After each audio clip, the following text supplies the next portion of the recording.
continue this discussion with Donald Bramer, chairman of the Bramer Group, former Navy intelligence officer and member of the Reserve Intelligence Staff of the Joint Chiefs of Staff. Don, so good to have you this morning. Per Tom's report that we just watched, this new nuclear bomb, the B-6113, would have a load 24 times larger than the bomb dropped on Hiroshima, 14 times larger than the one dropped on Nagasaki. For those of us who don't speak nuclear defense here, put its destructive capabilities into perspective for us if it is to join our arsenal eventually. Well, good morning, Markie. So to put it in clear perspective, you look at the bombs of Japan in Hiroshima and Nagasaki. Approximately each of those bombs killed 80,000 civilians at one location and 40,000 at another. So multiply that times 24, and that'll give you a good perspective of the dynamics of this weapon and how far we've come technologically to advancing our nuclear armaments. Yeah, and of course, this is just a pursuit for now. This still needs congressional approval. This needs funding. What do you make of the timing of this bomb being announced, Don? In the midst of two major conflicts unfolding in Israel and Ukraine, are those wars the catalyst for this announcement, do you think, or did it just expedite the announcement?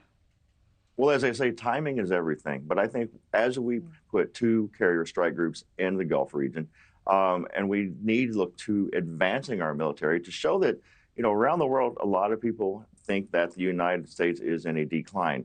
And I think this is a good measure to show that we are willing to invest, we're going to invest in advancing our military force and our dynamics so that our allies can depend on us, where I think a lot of allies have started to have doubts in America. It's a good time. We need to do this. We have an aging nuclear fleet that is costing us more money than it should. And so it's an efficient move as well that long term, while it has a huge upfront cost, will save the taxpayers money. Yeah. Okay, so you're on board here. It would certainly be a major flex for the United States to acquire such a bomb, for adversaries around the world to know that, hey, it's in our back pocket, it's in our possession. But do you think it will be an effective deterrent? And also, what are some risks that defense leaders and lawmakers have to consider here with this? One of the biggest risks you have to look at is, will you get all of Congress on board? We have a very divisive split Congress right now that has many, many different agendas. But also within the Department of Defense, you have the Air Force, the Army, the Marines, now Space Force. They all have their budgetary concerns as well. So that's a battle within the Pentagon and a battle on Congress.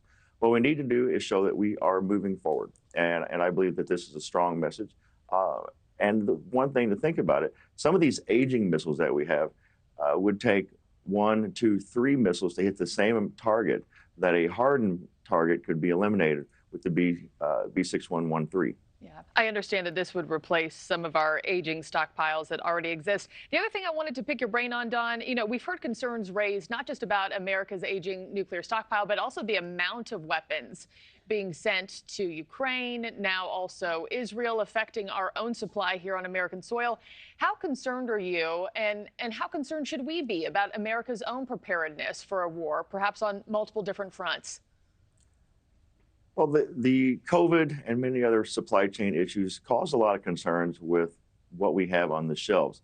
As part of this, people need to understand when we talk about these aid packages going to Israel and to Ukraine, there are two different types of platforms.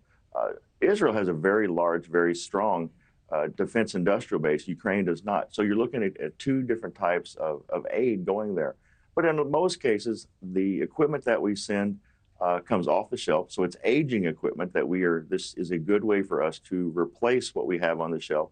But it's also very good at defending and building the United States defense industrial base. Each of these packages supplies jobs, it helps our industry, and it helps us advance our technology. Thank you for watching. Go to newsnationnow.com to find News Nation on your television provider. And don't forget to click the red subscribe button below to get more of News Nation's fact-driven, unbiased coverage.